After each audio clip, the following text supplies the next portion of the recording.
अल्हम्दुलिल्लाहि रब्बिल आलमीन वस्सलातु वस्सलामु अला खातमिल अंबियाइ वल मुरसलीन अम्मा बअदु फ़अऊज़ु बिल्लाहि मिनश शैतानिर रजीम बिस्मिल्लाहिर रहमानिर रहीम अस्सलातु वस्सलामु अलैका या रसूलल्लाह व अला आलिका व अस्हाबिका या हबीबल्लाह अस्सलातु वस्सलामु अलैका या नबीअल्लाह ওয়ালা আলিকা ওয়া সাহাবিকা ইয়া নূর আল্লাহ।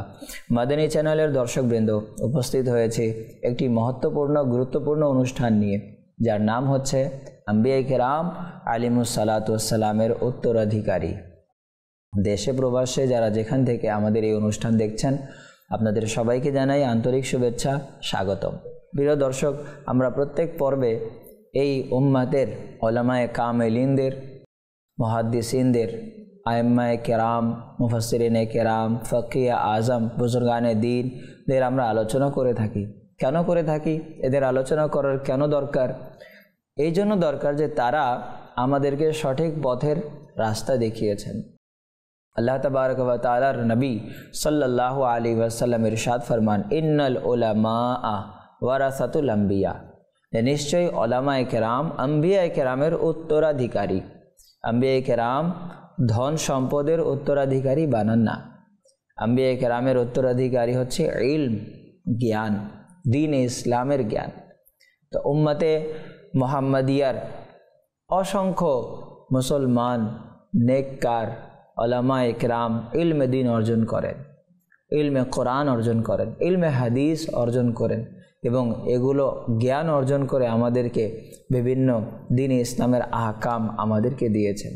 বিভিন্ন দ্বীন ইসলাম যেই আহকামগুলো আমরা বুঝতে অক্ষম ছিলাম, বুজুর্গানে দ্বীন উম্মতে মুহাম্মাদির উলামায়ে কেরাম আমাদেরকে বুঝিয়েছেন, শিখিয়েছেন।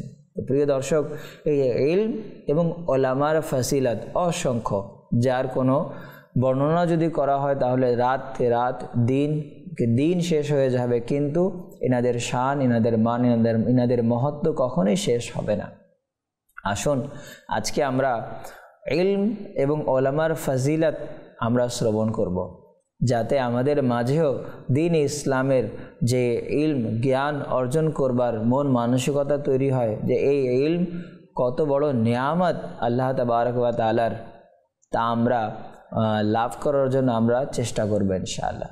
আসুন ইলম ও উলামার ফজিলত শ্রবণ করার পূর্বে নবী মুকাররম শাফিঈ উম্মাম সাল্লাল্লাহু তাআলা আলাইহি ওয়াসাল্লামের প্রতি দুরূদ শরীফ পাঠ করার একটি ঈমান উদ্দীপক হাদিসে পাক আমরা শ্রবণ করি। প্রিয় আকা সাল্লাল্লাহু তাআলা আলাইহি ওয়াসাল্লাম ইরশাদ করেন, যে ব্যক্তি জুমার দিন আমার প্রতি ৮০ বার দুরূদ শরীফ পাঠ করবে, আল্লাহ করিম জাল্লা ওয়ালা তার ৮০ বছরের গুনাহকে ক্ষমা করে দেবেন।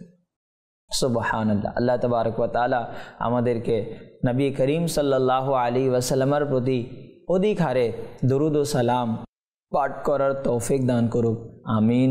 সাল্লু আলাল হাবিব সাল্লাল্লাহু তাআলা আলা মুহাম্মদ সাল্লাল্লাহু আলাইহি ওয়াসাল্লাম। প্রিয় দর্শক, ইলম কত মর্যাদাপূর্ণ, ইলম অর্জন করলে এর উপকারিতা কি, ইলমে দ্বীনের প্রতিদান কি?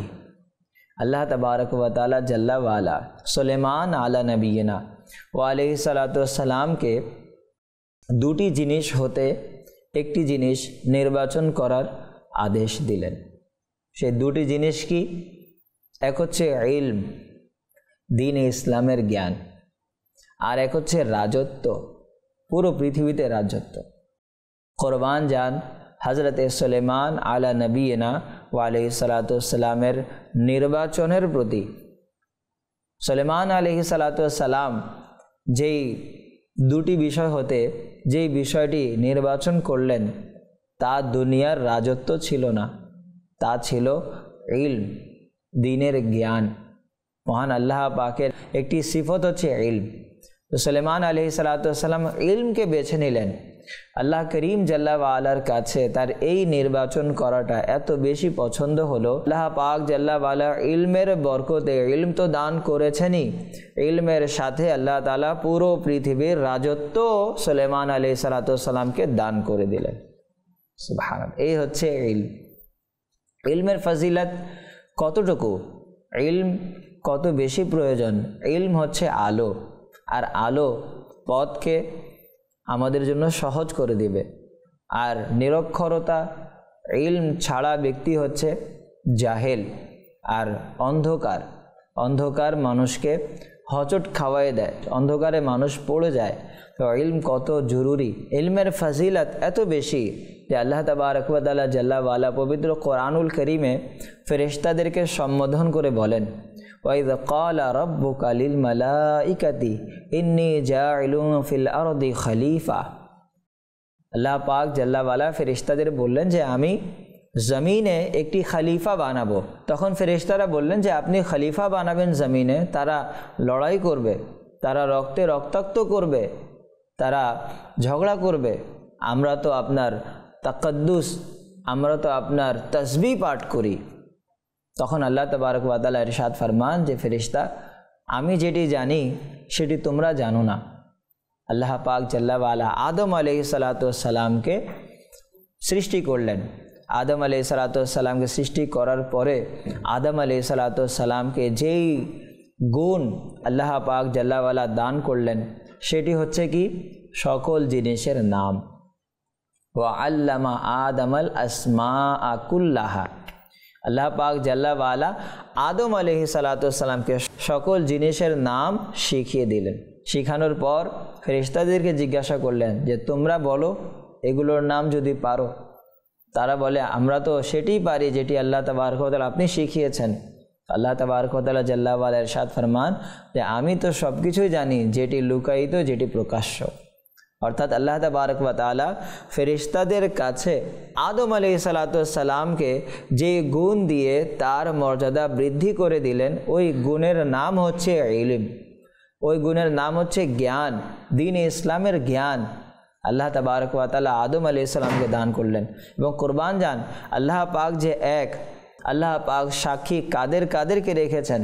আল্লাহ পবিত্র কোরআনুল কারীমে আল্লাহ পাক ইরশাদ ফরমান, শাহিদাল্লাহু আন্নাহু লা ইলাহা ইল্লাহু ওয়াল মালাইকাতু ওয়া উলুল ইলমি কাইমাম বিল কিসত। শাহিদাল্লাহু, আল্লাহ সাক্ষী দেয়, আন্নাহু লা ইলাহা ইল্লাহু, যে আল্লাহ ছাড়া কোনো মাবুদ নেই। আল্লাহ সাক্ষী দিচ্ছে এবং আল্লাহ পাক আপন সাক্ষীর সাথে কাকে সাথে নিচ্ছেন? ওয়াল মালাইকাতু, ফেরেশতাদেরকে সাক্ষী নিচ্ছেন, যে ফেরেশতারাও সাক্ষী দেয় আল্লাহ ছাড়া কোনো মাবুদ নেই। এরপর কোন ব্যক্তিরা সাক্ষী দিচ্ছে?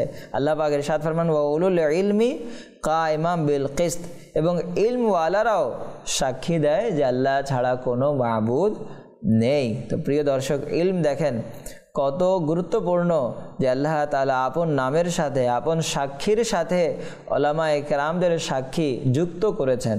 সুতরাং আমরা জানতে পারলাম ইলমের মর্যাদা কত বেশি। আল্লাহ পাক জাল্লা ওয়ালা যে ইলম দান করেন, ইলমের মাধ্যমে বান্দার মর্যাদা বৃদ্ধি পেয়ে যায়। আপনি দেখেন উলামায়ে কেরামদের আল্লাহ পাক কেমন শানমান মহত্ব দিয়েছেন। আপনি দেখেন আউলিয়ায়ে কেরামদের শানমান কেমন আল্লাহ পাক দান করেছেন। গৌসে আজম শেখ আব্দুল কাদের জিলানী রহমতুল্লাহ আলাইহ ইন্তেকাল হয়ে গেল 1000 বছর আগের বুজুর্গ, কিন্তু আজও তাদের মহব্বত, তারা আমাদের দিলে রাজত্ব করছেন। শহনশাহ হিন্দ, সুলতানুল হিন্দ হজরত সৈয়দনা খাজা গরিবে নওয়াজ আজমেরি সঞ্জরি রহমতুল্লাহ আলাইহ, হাজারো বছর হয়ে গেল ইন্তেকাল হয়ে, আজও তারা আমাদের দিলে রাজত্ব করছেন। কেন? তাদের কাছে ইলম ছিল, তারা দ্বীনে ইসলামের জ্ঞান অর্জন করেছেন।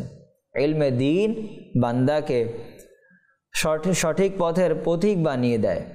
গৌসে আজম রাদিয়াল্লাহু তাআলা আনহুকে, খাজা গরিবে নওয়াজ রহমতুল্লাহ আলাইহিকে আল্লাহ পাক কত মাকাম ও বুলন্দি দান করেছেন। কেন? ইলমের কারণে, ইলমের বদৌলতে। আল্লাহ পাক জাল্লা ওয়ালা পবিত্র কোরআনে ইরশাদ ফরমান, ইয়ারফাইল্লাহুল্লাযীনা আমানু মিনকুম ওয়াল্লাযীনা উতুল ইলমা দারাজাত। ইয়ারফাইল্লাহু, আল্লাহ পাক বৃদ্ধি করেন, বুলন্দ করেন কাদের মাকাম? আল্লাযীনা আমানু মিনকুম, তোমাদের মধ্যে যারা ঈমান এনেছে তাদের মর্যাদা আল্লাহ পাক বৃদ্ধি করেন। ওয়াল্লাযীনা উতুল ইলমা দারাজাত, এবং যাদেরকে আল্লাহ তাআলা ইলম দান করেছেন তাদের মাকাম ও মর্যাদা আল্লাহ তাআলা ইলমের বদৌলতে বৃদ্ধি করেছেন। সুবহানাল্লাহ। প্রিয় দর্শক, এটি হচ্ছে ইলমে দ্বীনের ফজিলত। আর আল্লাহ পাককে ভয় করা, খৌফে ইলাহি, খৌফে খুদা, খুদা ভীতি কিভাবে আসবে আমাদের মাঝে যদি আমরা দ্বীন ইসলামের জ্ঞান অর্জন না করি? দ্বীন ইসলামের জ্ঞানই বান্দাকে আল্লাহ পাকের ভয় নিজের মাঝে স্থাপন করার উৎসাহিত দেয়, অনুপ্রাণিত করে।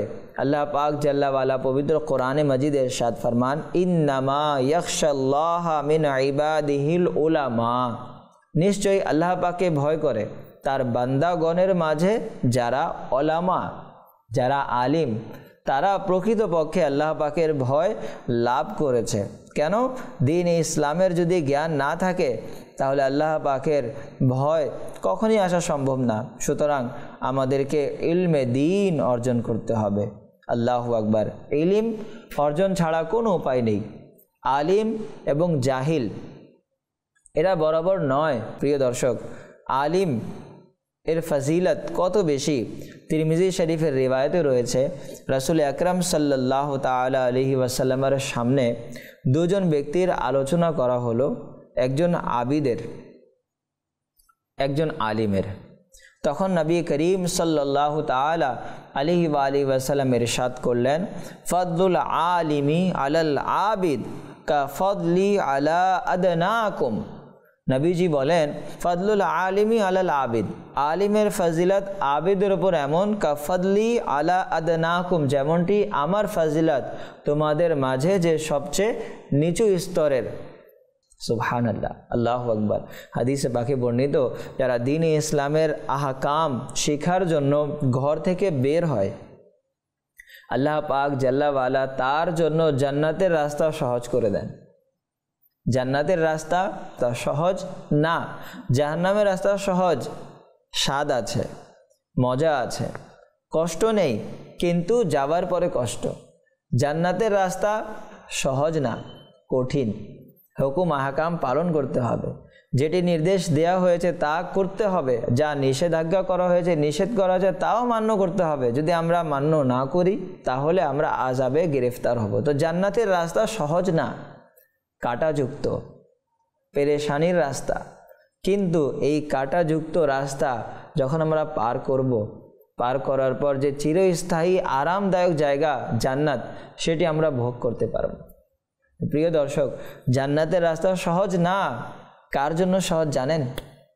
যে ইলমে দ্বীন অর্জন করতে ঘর থেকে বের হয়, রাহে খোদার মুসাফির হয়ে যায়, আল্লাহ করিম জাল্লা ওয়ালা তার জন্য জান্নাতের রাস্তা সহজ করে দেন।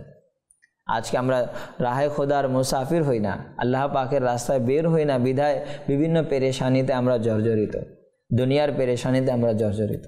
আমরা যদি দুনিয়ার পেরেশানি থেকে মুক্তি হতে চাই, আসুন আল্লাহ পাকের রাস্তায় সফর করুন, ইলমে দ্বীন অর্জন করুন। আল্লাহ তাআলা আপনার পেরেশানি দূর করে দিবে, আপনার জন্য জান্নাতের রাস্তা সহজ করে দিবে। সুবহানাল্লাহ। তো প্রিয় দর্শক, যে ইলমে দ্বীন অর্জন করার উদ্দেশ্যে বের হয়, আল্লাহ পাকের মাসুম ফেরেশতারা আপন ডানাসমূহ বিছিয়ে দেয়। সুবহানাল্লাহ। দেখুন, যে ইলমে দ্বীন অর্জন করে তার সম্মানের জন্য আল্লাহ পাক কেমন আয়োজন করেছেন। আজকে এক দেশের প্রধানমন্ত্রী যদি অন্য দেশে যায়, তো এয়ারপোর্টে লাল কালীন, লাল কার্পেট তার সম্মানের জন্য বিছিয়ে দেওয়া হয়। তো সে নিজেকে প্রাউডলি ফিল করে, নিজেকে খুবই গর্বিত মনে করে যে আমার জন্য এত ইন্তজাম, এত ব্যবস্থা। প্রিয় দর্শক, এটি তো কিছুই না। এই লাল কার্পেটের মর্যাদা আর ফেরেশতাদের ডানার মর্যাদা, আসমান জমিনের তফাৎ, কোনো তুলনাই নেই। যারা ইলমে দ্বীন অর্জন করার জন্য বের হবে, তার মাকাম মর্যাদার জন্য আল্লাহ পাক জাল্লা ওয়ালা তার সম্মানের জন্য ফেরেশতারা আপন ডানাসমূহ বিছিয়ে দেয়। সুবহানাল্লাহ। এখনও প্রিয় দর্শক, আমরা কি ইলমে দ্বীন অর্জন করব না? আসুন আমরা ইলমে দ্বীন অর্জন করি।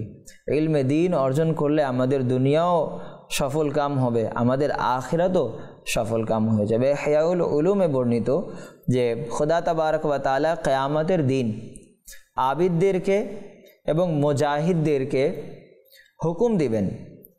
কিসের হুকুম? জান্নাতে যাওয়ার হুকুম। আল্লাহ পাক ইরশাদ ফরমান, তোমরা যারা আবিদ, যারা মুজাহিদ জিহাদ করেছে, তাদেরকে আল্লাহ পাক হুকুম দিবেন তোমরা জান্নাতে চলে যাও। ওলামায়ে কেরাম তারা আরজ করবে, ইলাহি তারা আমাদের বলার কারণেই তো ইবাদত করেছে, আমরা বর্ণনা করেছি বিদায় সে আবিদ হয়েছে, নেককার হয়েছে, ইবাদত করেছে, আমাদের বলার কারণে তো সে জিহাদ করলো। তখন আল্লাহ পাক জাল্লা ওয়ালা আদেশ দিবেন যে তোমরা আমার নিকট আমার ফেরেশতাদের মতো শাফাআত করো, তোমাদের শাফাআত কবুল করা হবে।